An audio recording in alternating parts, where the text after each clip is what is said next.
Hey everyone, Aaron here, and this is my 51st review on this channel, and that is of Love Hina. The disdain I have in my voice, like, if you guys could see my face across the screen, it's just one of sadness that I have to review this. I really don't want to review this, but I have to. And I'm going to tell you right now that I'm going to make a lot of references to the manga, and I am going to scrutinize the manga versus the anime.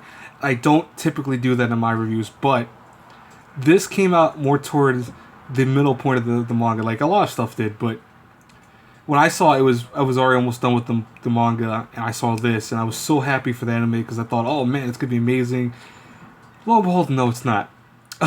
But yeah, I am gonna have a lot of things from the manga, and I typically don't do that. I know it sounds kind of almost hypocritical to say that that I'm reviewing something with kind of the manga in general behind it, but I think as I progress and explain it, you'll understand it, and forgive me for that. Anyways, Love Hina's main plot is that Keitaro is a college-bound student who has failed his college entrance exams not once but almost three times, and he's become what they call a ronin in Japan. As when you fail college exams, you become a ronin.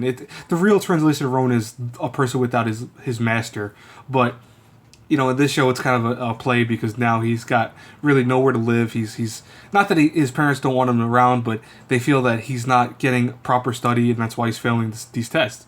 So what they do is they have him live with his grandmother, who has an apartment complex. Lo and behold, though, they don't tell him that the apartment complex has become a girls' dormitory for a college-bound students also, and all the people there are girls. And so our main character then becomes a kind of manager at the girls' dormitory. But right away, you can see already with the hijinks and kind of fan service is going to come from because he's living with all girls. So there's going to be a lot of stuff in there that is just comedic for effect. Now, the manga did something very good in that even though this is a harem anime, this is a harem anime. It became more so a one-sided romance story at one point. It then became a full-blown romance story at one point. And I love that about it. The manga had a lot of heart to it. It had a lot of great character emphasis. You saw characters grow. You saw people change in the manga. And I keep saying show because I'm trying not to, but I do. I apologize for that.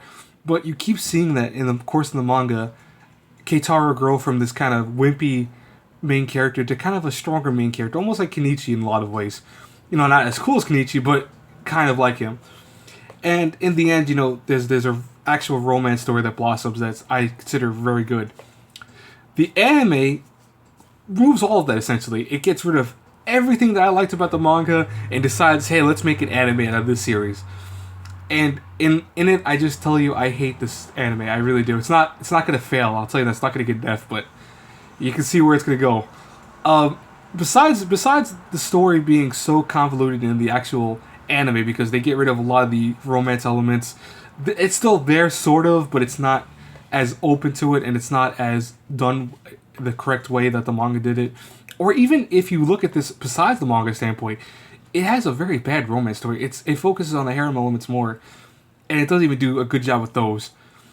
Even worse is that all the characters are almost caricatures of themselves from the manga, in that you have the typical strong samurai spirit girl, you have the one that's a flirty girl, you have the younger girl, you have the crazy Amazonian type girl, and you have the I want to be tough tsundere character main lead. And I'll tell you, none of those work. Even from their generic trope standpoints, they don't work. They are all dysfunctional characters, and the way they've been done in the anime is so bad. Voice acting wasn't that great for the show. Animation was very subpar. I mean, it had some decent animation at some points, but most of the time, characters looked very odd to me. And overall, this show did not hit any good notes with me. I consider it really. I wanted to almost give this show an F, but the only thing that I'll give it was that it did retain some of that comedy humor, and there were some moments that actually did make me laugh and almost brought back my life for the anime and almost made me go, oh, this show might survive somehow. But overall, it did not. So if I have to give Love Hina a review A through F, D plus. I'm always tempted with D minus, but D plus. It had some at least funny moments. It has a really stupid ending, but at least it does kind of end on its own note. They made an OVA, which I'm including into this because the OVA was done shortly after to kind of end the series more than, you know, the original animation ending did. But overall, this show is bad. I highly say stay away from it if you can. Read the manga. The manga for this is amazing. It does it so much better. So I'm going to end this review because I don't want to keep ranting and raving. I think 5 minutes of ranting and raving is good enough.